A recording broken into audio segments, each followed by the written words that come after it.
Most people think Google's recommendations inside your ad account are a guaranteed quick route to success.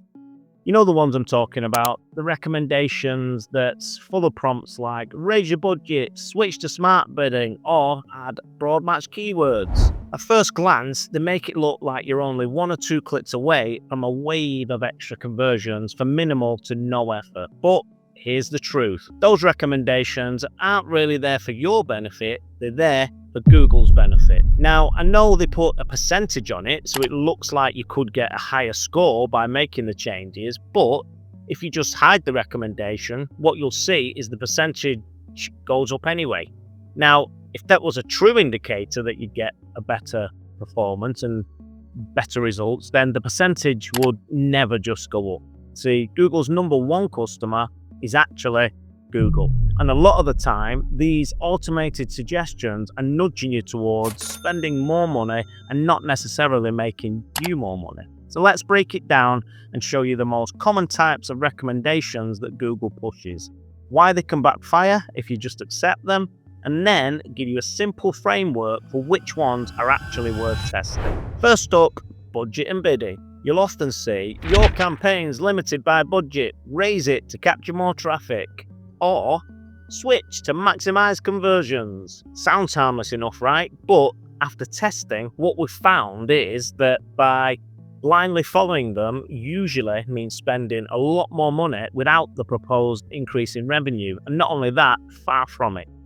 And the majority of the time, the ridiculous recommended increase will usually be way over the, say, 15 to 20% mark and just slam your campaign right into a learning phase, which then just gives Google free rein to spend your budget faster than a speeding Ferrari. Then, there's keywords. Google loves recommending broad match keywords. What they'll tell you is to expand your reach by adding these broad versions of your keywords. Now, broad match does have a place, as a few of my other videos will show you, which I'll link to in the description, but only when they're paired with strong smart bidding and a good keyword strategy. But if you just switch everything to broad match because Google says so, you'll quickly be paying for loads of irrelevant traffic. Next up, you've got ads and assets. Things like improve your performance max asset groups or improve ad strength. Now, some of these can be useful reminders, like making sure you're using site links or callouts, or making sure your copy and assets are actually on point. What I'm saying is don't just let Google do it. If you see these recommendations, go and take a look yourself, as the big danger is Google's auto-generated ads. By just accepting, they'll create new ad copy for you. And if you're not checking, those ads can go live automatically after 14 days. And let me tell you, most of the time, they're not great. Generic, off-brand, and sometimes even awkward. Finally, audience and targeting expansion. You might see add search partners or expand your audience. Again, this often just means spending money on lower quality traffic. The key here is automation. Don't just accept them as it hands over the reins to Google to just try whatever they like. Instead, have a look yourself. Are there any audiences you think might be a good fit?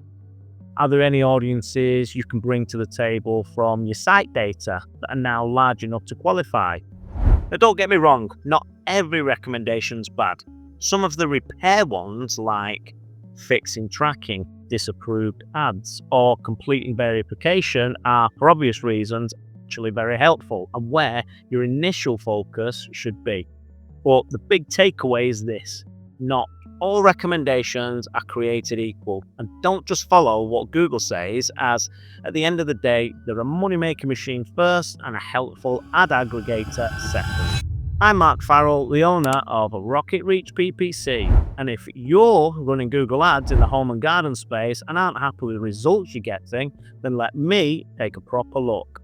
All you've got to do is go to www.rocketreachppc.com, click the button and fill in a few simple details and request a free PPC audit today.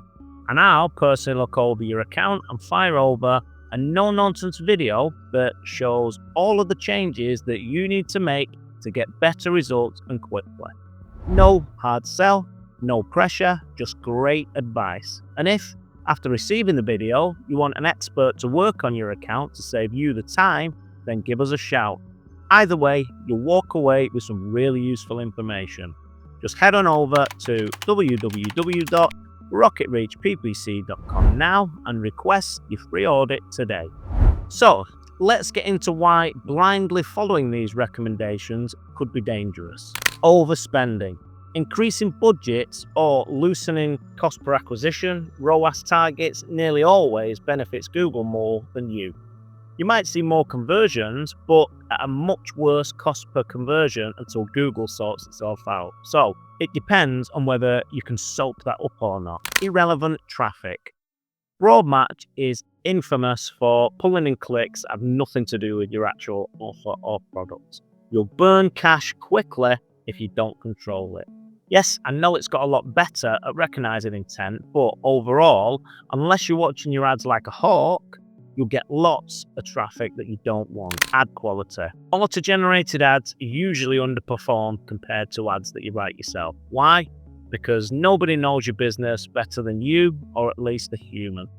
They'll give it the best shot, and sometimes it might come off, but is it worth the risk? Loss of control. The scariest one for me is auto-apply.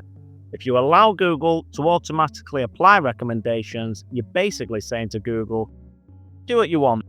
Now, I've seen accounts wrecked overnight by this, as Google will experiment, and it'll experiment massively if given the chance. Again, I want to point out that it's got miles better, but I'd always recommend keeping Google on a tight leash, at least at first, unless you're running PMax or demand gen campaigns, in which case it's okay, as that's why you're using those campaigns in the first place. So, if you shouldn't just accept the recommendations, well, what should you do instead? Number 1, pause and check if it aligns with your KPIs. If your main goal is profitability, do the recommendations actually support that? Or are they just chasing clicks and more ad spend? Number 2, worst case, test it in a controlled way. If Google suggests a new bid strategy, run an experiment with 50% of the traffic instead of rolling it out everywhere. Number 3, focus on the hygiene fixes first.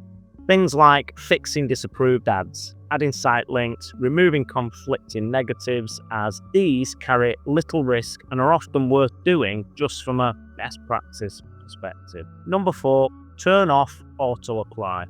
Always review changes yourself before they go live. And number 5, treat recommendations as ideas and not orders.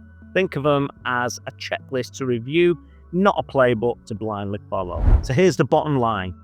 Google's recommendations can be useful as a conversation starter, but they're not gospel. If you follow them all blindly, well, you risk overspending, pulling in low-quality traffic, and losing control of your campaigns. Use them wisely, test carefully, and remember that you know your business better than Google's AI ever will. Right, that's it from me. Hope you found the video useful. If you have, please give it a like and a subscribe. It really does help me out. Cheers for watching, and I'll see you next time.